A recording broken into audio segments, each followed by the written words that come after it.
स्वामी रामानंद तीर्थ मराठवाडा विद्यापीठ नांदेड पदवी अभ्यासक्रमातील प्रथम वर्षाकरिता IKS आणि BEC हे अभ्यासक्रम अनिवार्य केलेले आहेत. या अभ्यासक्रमामध्ये BEC ला पेपर भारतीय संविधान हा आहे. त्यामध्ये 4 प्रकरण आहेत. पहिले प्रकरण ऐतिहासिक घटनात्मक विकास हा आहे. त्यामध्ये प्राचीन मध्ययुगीन आधुनिक कालखंड आहे. विविध आंदोलन आणि ब्रिटिश कालखंडात केलेले कायदे यामध्ये समाविष्ट आहेत.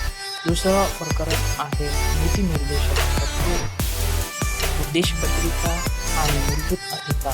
तिसरं प्रकरण आहे भारतीय संसद, कार्यकारी मंडळ आणि न्यायमंडळ.